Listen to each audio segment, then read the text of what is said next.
everyone, welcome back. Sorry that it's been a minute. I got really sick, I was even in the hospital, so that's why I went here, and then I had to catch up on all my schoolwork. So it took me a minute, but I am back. I will be continuing the story, but I feel like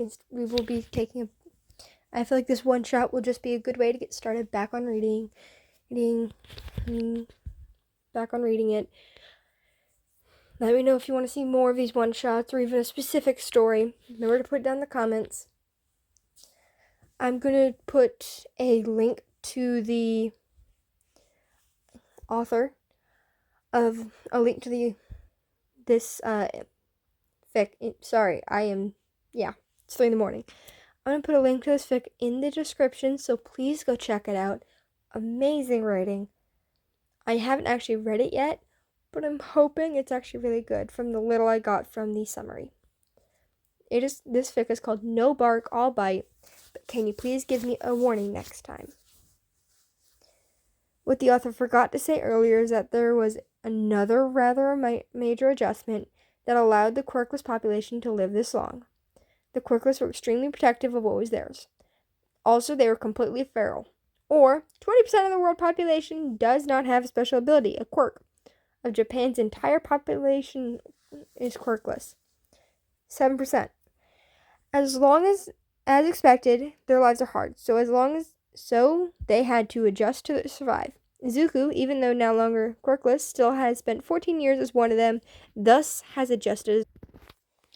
Life for the people without special abilities, also called quirks, was hard. Everyone knew this. Well, that if you included the extremely misinformed people that thought quirkless had it easier in life than anyone, because who would ever think people that just did not get a special gift that made their entire life basically worth, would not be pitted and be given anything? And some actually participated in making their lives even worse. Brief bout of anger aside, let's get back to the point. Quirkless people had it hard. Bullying, abuse, hate, crimes, the list went on. All in all, terrible. And just because of the conditions they lived in, they had to adjust. And adjust they did. One of the most important things in the quirkless community they built up were the servers. A few heavily encrypted websites, and it changed passwords and URLs so often the hackers basically stood no chance at getting in or destroying them. Not that anyone knew about them, considering how word about the quirkless service travels, mostly from person to person in real life or through coded messages. Yes, coded messages. Another thing the community... Sorry, I don't know why I couldn't read that word. Another thing the community invented to keep themselves safe. Certain words and phrases meant certain other things, and though it sounds incredibly confusing, those that listened in on their conversations, the quirkless will understand, and the red clunky shoes were not made for the quirk to know were not just made for the quirk to know who to prioritize and rescue. Their laces, for as example, told a lot, just by looking at the different colors, and everyone knows those codes. After all, they are nearly an entire close-knit family. While some of them have proper parents, supporters, and people that simply pity them for existing, nobody, but others like themselves, will truly understand being belittled or harassed for their lack of quirk. As nearly all of us know, Midoriya Zuko, known as Deku, to some, and Small Might 2879 to others, is quirkless. This fact was changed after an encounter with being drowned. All Might, heartbreak, Kachan being drowned, and an entire 10 months of picking up the trash, and bonding with his shiny new, slightly stupid but lovable mentor. This quirk status of Midoriya Zuko finally went from quirkless to superpower after 14 years. Izuku significantly felt like he was betraying his kind, but when he finally revealed his false negative status on the servers, they all just congratulated him. Some rather more bitter than others, and most happy. Luckily for Zuko, they didn't kick him out, because he did still depend on almost half a decade and a half quirkless. Oh. That's a mistake in the reading, my bad. He simply lost access to some channels and was allowed to join other false negative channels in the server. A few, as they were, he did not lose any friends or family, so he was alright. Then comes his acceptance in the best hero school in Japan, if not the world. Barely surviving on not being expelled by Aizawa Sensei. Oh my god, the underwear on Hero is Eraserhead, who uses mainly a quirkless fighting style, is known to be as safe a candle. On the first day in class, managing not to break his entire arm, just his finger in just a social interaction. Ew. Adding on to that, there were battle trials. And being heavily injured, he had not felt burns like that since. Thus, Izuku was extremely tired and so extremely not in the mood. When he saw a swirling portal open in the plaza, while his teacher yelled for them to stay back, All Might nowhere in sight. Soon, they were scattered across the USJ building with no rescue with rescue not in sight. Kira, said Sue. And Izuku had to agree after she pulled them out of the water, and so did the tall, extremely tired-looking purple guy. Ha!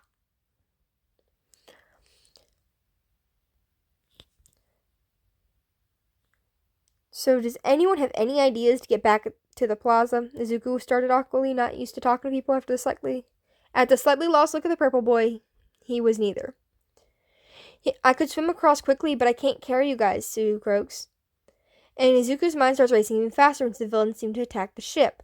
At least 20 villains in the water. Aggressive, faster swimmer than me and Purple Guy. So you can't jump us across. Purple Guy seems to have a voice quirk by the sounds of it. My quirk is useless. Is the boat controllable? His head snaps up from where he had pressed against his palm. Used to covering up his mumbling. The other two on the ship seem to be a little surprised, especially the purple boy. But Izuku pays no mind as he rushes to the control room. There he finds proper controls and what he assumes are proper controls for the boat. There's even a manual. However, the boat requires a key to start, and Izuku curses. Well, at least he knows how to lockpick, and also hotwire a ship. No, he is not accepting criticism. Ignoring the confused and slightly terrified expressions of his two classmates, he gets to hotwiring the ship. And after a few minutes, with the plentiful hits against his boat by the villains in the water, accompanied by Izuku's curses, he yells triumphantly as the boat starts up. To a positive surprise, there's also an emergency button that leads directly to Nezu's office. If the manual is speaking the truth, if anything was blocking the signal, it would send another message by underground that might take a bit longer. But Izuku would take what he could. He learned early that beggars can't be choosers. What? Said the purple boy, and he should really learn his name. As the boat started driving extremely fast toward the shore, and also some villains. Did you just do? Izuku cackled maniacally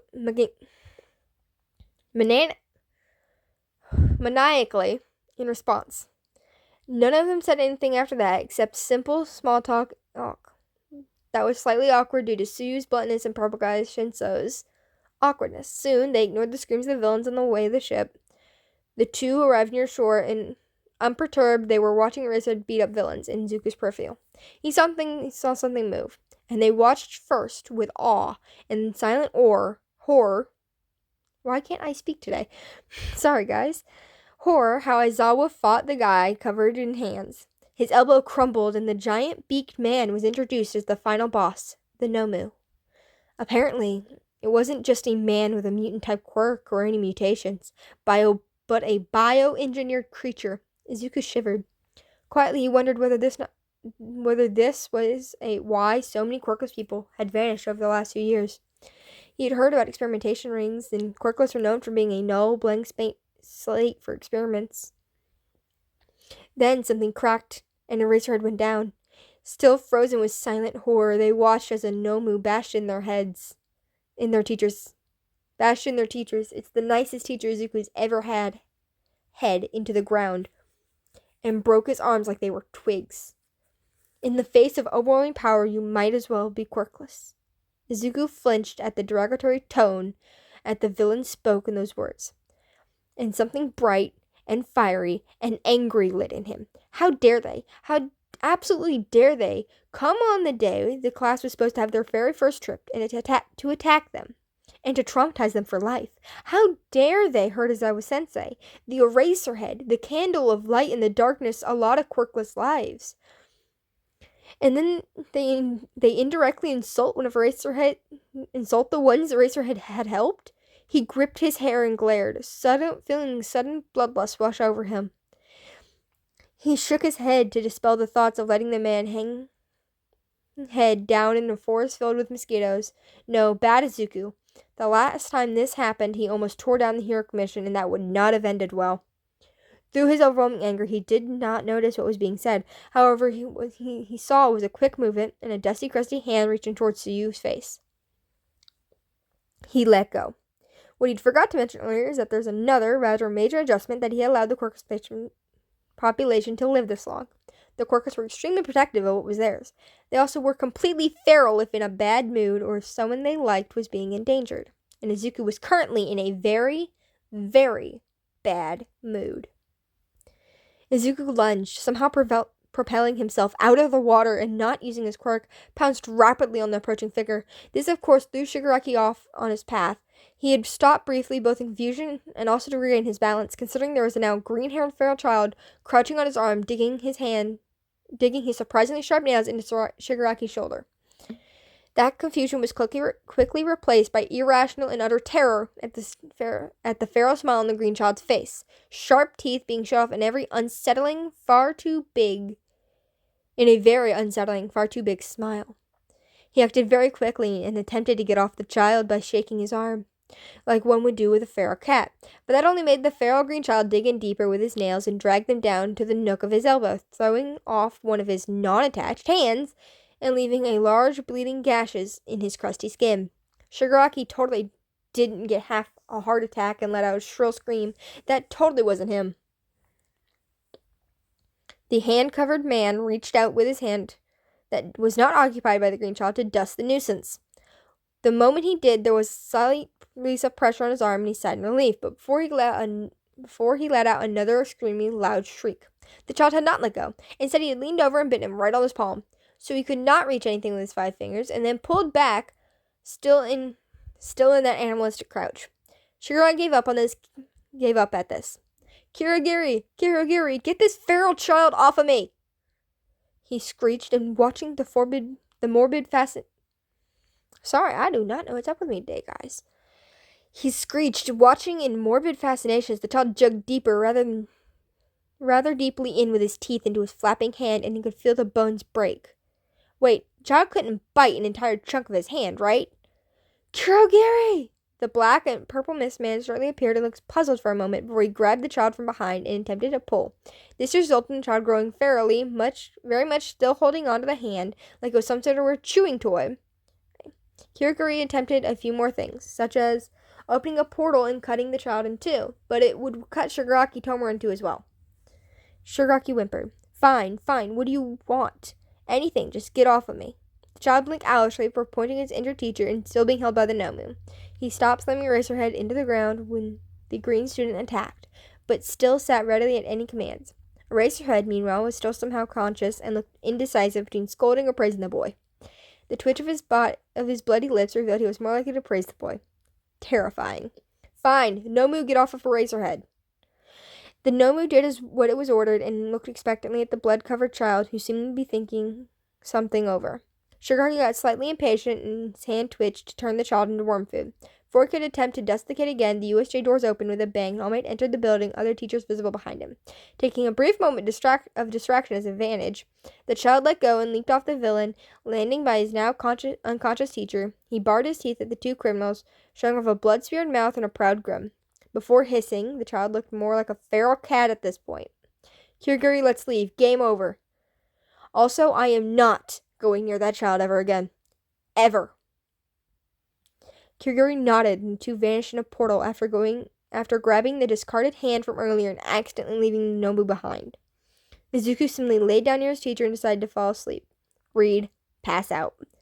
Blood-coated grin still on his face. Izuku woke up in a room with far too bright lights, hushed voices speaking behind some kind of curtain. Through the window, he could see the sky. He was probably in the hospital, as surprising as that was, considering none of them accepted quirkless people like him. He recognized the voice that curtain over as his English teacher, President Mike. He pulled the curtain aside and met with startled, wide-open, heterochromic green and red eyes. Upon further inspection, there was also a mummy on the bed. He blinked, inspecting himself for any injuries, and startled when President Mike interrupted his thoughts.